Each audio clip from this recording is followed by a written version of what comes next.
सभी को मेरा नमस्कार, सुप्रभात दोस्तों एंड डियर स्टूडेंट। मैं विकास कुमार और आप जो हमारा केमिस्ट्री का दूसरा चैप्टर चल रहा है अम्ल क्षार लवण, उसके आज अगले टॉपिक पर चर्चा करने जा रहे हैं। ठीक है, वीडियो नंबर 9 में। ठीक है, आप स्क्रीन पर देख पा रहे होंगे खाने का सोडा। सभी परिचित हैं खाने के सोडे से। भाई किसे कहते हैं खाने का सोडा? आपने देखा होगा रसगुल्ला बनाते हो, ठीक है, और भी ऐसी बहुत सारी चीज़ें हैं खाने पीने की जिसमें खाने का सोडा मिक्स किया जाता है। ठीक है, आप लोग सभी परिचित हो, कोई नया टॉपिक नहीं है। खाने का सोडा, बेकिंग सोडे से सभी परिचित हो। ठीक है, चलिए इसके जो खास बातें हैं उस पर चर्चा करते हैं। सबसे पहले इसका अणुसूत्र। अणुसूत्र क्या है इसका? NaHCO3। NaHCO3 अक्सर ये क्वेश्चन 1-2 नंबर का बोर्ड में पूछा जा सकता है। ज़्यादा चांस तो नहीं होती, लेकिन 1-2 मार्क इसके उपयोग या इसकी 1-2 रासायनिक समीकरण पूछी जा सकती है। ठीक है, आसान है। इसके बाद है इसका रासायनिक नाम। देखिए विद्यार्थियों, जब हम किसी भी कंपाउंड का केमिकल नेम लिखते हैं, रासायनिक नाम लिखते हैं, तो अणुसूत्र के आधार पर ही लिखा जाता है। ये समझ लीजिए एक तरीके से शॉर्ट ट्रिक्स है रासायनिक नाम लिखने की। आप सिर्फ अणुसूत्र याद रखिए, रासायनिक नाम ऑटोमेटिक लिखा जाएगा। ठीक है, जैसे Na है, Na को क्या बोलते हो? सोडियम। H के लिए हाइड्रोजन भी कह सकते हो, यहाँ बाई भी लिख सकते हो, तो सोडियम बाई। CO3 क्या होता है? कार्बोनेट।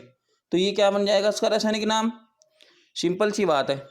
अब इसके बाद इसका अणुभार देखते हैं। अणुभार क्या होता है?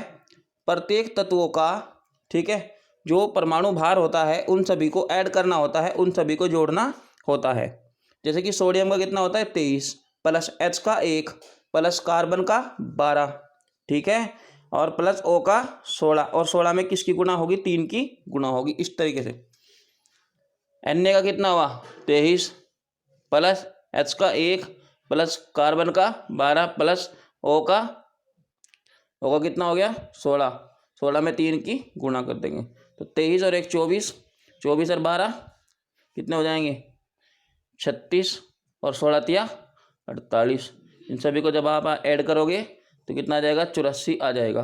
तो इस तरीके से आप अणुभार निकाल सकते हो। ठीक है, बहुत आसान ट्रिक्स है अणुभार निकालने की। इसके बाद बात करते हैं इसका निर्माण। भैया इसके निर्माण का जो मतलब मेथड है बनाने का, वो क्या है? देखिए जरा, कैसे बनाएंगे खाने के सोडे को? सोडियम कार्बोनेट, ये क्या है? सोडियम कार्बोनेट है।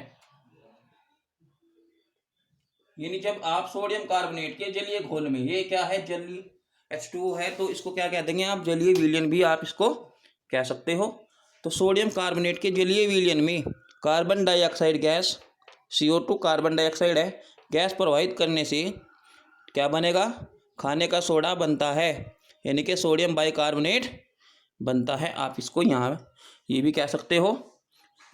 यानी कि आपको ये जरूरी नहीं है कि आप हर बार खाने का सोडा ही कहो, आप इसका केमिकल नेम यूज करिएगा, याद भी रहेगा। सोडियम बाइकार्बोनेट इसका नाम हो जाएगा। चलिए अणुसूत्र दोनों तरफ समीकरण को देखते हैं क्या है। Na कितने हैं? यहाँ 2 है, और इधर Na का कितना है? 1 है। तो Na को कंट्रोल करने के लिए मान लीजिए यहाँ आपने 2 लगाया। इसके बाद आपके पास कार्बन है C, एक C यहाँ है, एक C यहाँ है, तो कितने C हुए? 2 C हुए। ठीक है, कार्बन कितने हैं? इधर 2, इधर भी देखते हैं 2 है क्या? ये 2 अंदर तक काम करेगा तो C के साथ भी ये पूरा काम करेगा, यानी कि कार्बन के भी संतुलित हो गए हैं। इसके बाद चलिए हाइड्रोजन पे। हाइड्रोजन के कितने हैं? 2 है। इधर भी आप देख पा रहे होंगे 2, ये इसके H के साथ भी पूरा काम करेगा। ऐसे ही चलते हैं ऑक्सीजन पे। ऑक्सीजन के 3 यहाँ है, 3 और 1 ये 4, 4 और 2 6। भैया जो संख्या यहाँ लिखी होती है इसकी गुणा होती है इसमें, यानी कि 3 दूनी 6। किसके लिए है? 6 ऑक्सीजन के लिए। तो इस तरीके से आप ऑक्सीजन के अणु भी, ठीक है, संतुलित कर सकते हो। इस तरीके से हमारी समीकरण जो है संतुलित हो जाती है। अब चलते हैं इसके भौतिक गुण। भौतिक गुण पहले भी मैं कई बार बता चुका हूँ। भौतिक गुण, फिजिकल प्रॉपर्टी होती है, वो क्या होती है? भैया जब आप किसी भी पदार्थ के भौतिक गुण लिखते हो तो उसमें सबसे पहले आप उसको देखते हो। ठीक है, देखने से क्या जानकारी मिलती है? उसके रंग की जानकारी आपको मिलती है कि उसका रंग कैसा है। तो आप सभी जानते होंगे खाने के सोडे का रंग सफ़ेद होता है, ठीक है। जब आप उसको हाथ में लोगे तो उसका दाना दाना अलग अलग आपको दिखाई देगा। आप कह सकते हो कि ये क्या है, क्रिस्टलीय है, क्रिस्टलीय ठोस है। छोटे छोटे दाने दाने होते हैं ना, छोटे छोटे दाने, ठीक है, खाने के सोडे के छोटे छोटे दाने होते हैं, बहुत छोटे छोटे क्रिस्टलीय ठोस होते हैं वे, क्रिस्टलीय ठोस, यानी कि यह सफ़ेद रंग का क्रिस्टलीय ठोस होता है। अब बात आती है ये पानी में घुलेगा या नहीं। अगर ये पानी में घुलता है तो ये जल में विलेय है, और अगर नहीं घुलता तो ये जल में अविलेय है। सभी जानते होंगे खाने का सोडा पानी में आसानी से घुल जाता है, यानी कि ये जल में विलेय है। इस तरीके से आप भौतिक गुणों के बारे में बता सकते हो। आप चलते हैं रासायनिक गुण। रासायनिक गुण में क्या होगा, रासायनिक गुण पहले भी आपको जानकारी दी जा चुकी है कि किसी भी पदार्थ के, किसी भी कंपाउंड के, किसी भी यौगिक के जो केमिकल प्रॉपर्टीज होते हैं, जो रासायनिक गुण होते हैं, उनमें आप क्या करते हो, उनको आप किसी दूसरे पदार्थ के साथ मिक्स करते हो, या फिर उसको केले को गर्म करते हो, उसका जल अपघटन करते हो, ऑक्सीजन अपचयन, इस तरह की कोई चीज़ें इसके साथ आप करते हो। तो ये सब चीज़ें आती है हमारे रासायनिक गुणों में, ठीक है। मान लीजिए सबसे पहले आपने इसका जल अपघटन किया, जल अपघटन, जल अपघटन मीन्स हाइड्रोलोसिस, ठीक है। आप जब इसका हाइड्रोलोसिस करोगे तो क्या होगा, मान लेते हैं आपके पास NaSCO3 है।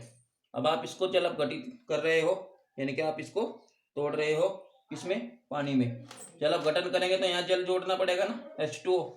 तो जब आप इसको जल में जोड़ोगे, तोड़ोगे, तो क्या बनेगा भैया, प्रबल क्षार और दुर्बल अम्ल आपका यहाँ प्राप्त होगा, यानी NaOH, ठीक है। और आपका एक बढ़ेगा H2CO3, यानी कि कार्बनिक अम्ल, दुर्बल अम्ल, और एक NaOH जो है प्रबल क्षार आपका प्राप्त होगा। Na की कितने है, एक है, Na का एक आ जाएगा। ऐसे ही O के कितने हैं, 3 और 1 4, ठीक है, 1 और 3 4। H कितने हैं, 3 है, एक ये, 2 ये, 3 इधर, 2 और 1 3। इस तरीके से हमारी समीकरण संतुलित हो जाती है।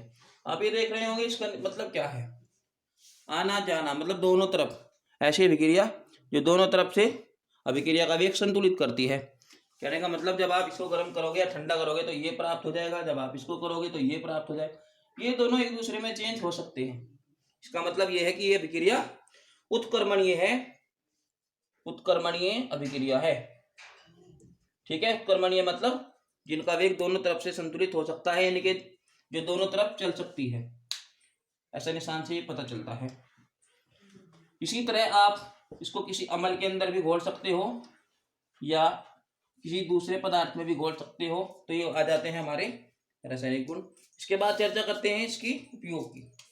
उपयोग सभी जानते होंगे कि खाने के सोडे का क्या उपयोग हो सकता है। खाने के सोडे का उपयोग आप भोजन के रूप में करते हो, खाद्य पदार्थों में करते हो, तो वो भी आप लिख सकते हो, ठीक है, खाद्य पदार्थों के रूप में। दूसरा, पेट की अम्लीयता को ठीक करने में, पेट की अम्लीयता को ठीक करने में, बहुत इंपॉर्टेंट है ये, पेट की अम्लीयता को दूर करने में, दूर करने में। भैया कैसे करेगा ये पेट की अम्लीयता, पेट के अंदर जो है हमारा एसिड होता है, तेजाब होता है, तो ये तेजाब का जो अम्ल है, एसिड है, उसको भी थोड़ा क्या कर देता है, क्षारीय कर देता है, यानी कि इससे पेट ठीक रहता है। यदि आप खाने का सोडा यूज करते हो अपने भोजन में कम मात्रा में, तो ये पेट के अंदर तेजाब बनने से रोकता है, यानी कि तेजाब बनने नहीं देता। इसके साथ आग बुझाने वाले यंत्रों में भी इसका उपयोग होता है। आग बुझाने वाले यंत्रों में आपने देखा होगा, आग बुझाने की बहुत सारी मशीनें आती है, ठीक है। आग बुझाने वाला एक ABC, बहुत सारी, ठीक है, होते हैं ना आग बुझाने के लिए ABC, ठीक है। इस तरीके से उनमें भी किसका उपयोग होता है, खाने के सोडे का उपयोग किया जा सकता है, क्योंकि इसके अंदर से कार्बन डाइऑक्साइड गैस निकलती है अपघटन के बाद। ऐसे ही चर्म रोग, यानी कि जिनको चमड़ी रोग हो जाता है, उसके उपचार में भी खाने के सोडे का उपयोग किया जाता है। सबसे मेन बात है, अगर आपके पास कच्चा दूध हो, कच्चा दूध हो और कच्चे दूध में आप खाने के सोडा मिलाकर रख दे, तो भैया दूध नहीं फटेगा, यानी कि दूध को फटने से बचाने के लिए भी खाने के सोडे का उपयोग किया जाता है, ठीक है। कच्चे दूध का उपयोग को, कच्चे दूध में यदि खाने का सोडा मिला दिया जाए तो दूध आसानी से नहीं फटता, मतलब देरी से फटता है। ठीक है। इसके बाद प्रयोगशाला में अभिकर्मक के रूप में भी खाने के सोडे का उपयोग होता है। प्रयोगशाला में अभिकर्मक मतलब दूसरे पदार्थों के लिए टेस्ट होने वाली चीज़ें, अभिकर्मक। ठीक है। इसको आप जनरली यूज कर सकते हो किसी भी पदार्थ की सच्चाई जानने के लिए, किसी भी पदार्थ पर प्रयोग करने के लिए। तो जिन पदार्थों का उपयोग करते हो उसको क्या बोलते हैं? अभिकर्मक बोलते हैं। तो खाने के सोडे का उपयोग वहाँ आप कर सकते हो। तो इस तरीके से हमारा ये आज का टॉपिक कंप्लीट हो जाता है। इसके आखिरी वीडियो में चर्चा करेंगे, 1-2 पॉइंट और है इसका, लगभग चैप्टर आखिरी सा ही हो चुका है हमारा। ठीक है। आप इसको कंप्लीट करिएगा। और मुझे खुशी है कि जिससे पहली वीडियो थी काफ़ी बच्चों ने प्रतिक्रिया दी, कॉल्स आए। ठीक है। मुझे लगता है कि अब आप केमिस्ट्री थोड़ा थोड़ा समझ रहे हो। ठीक है। इसी के साथ आज का वीडियो कंप्लीट होता है हमारा। नमस्कार।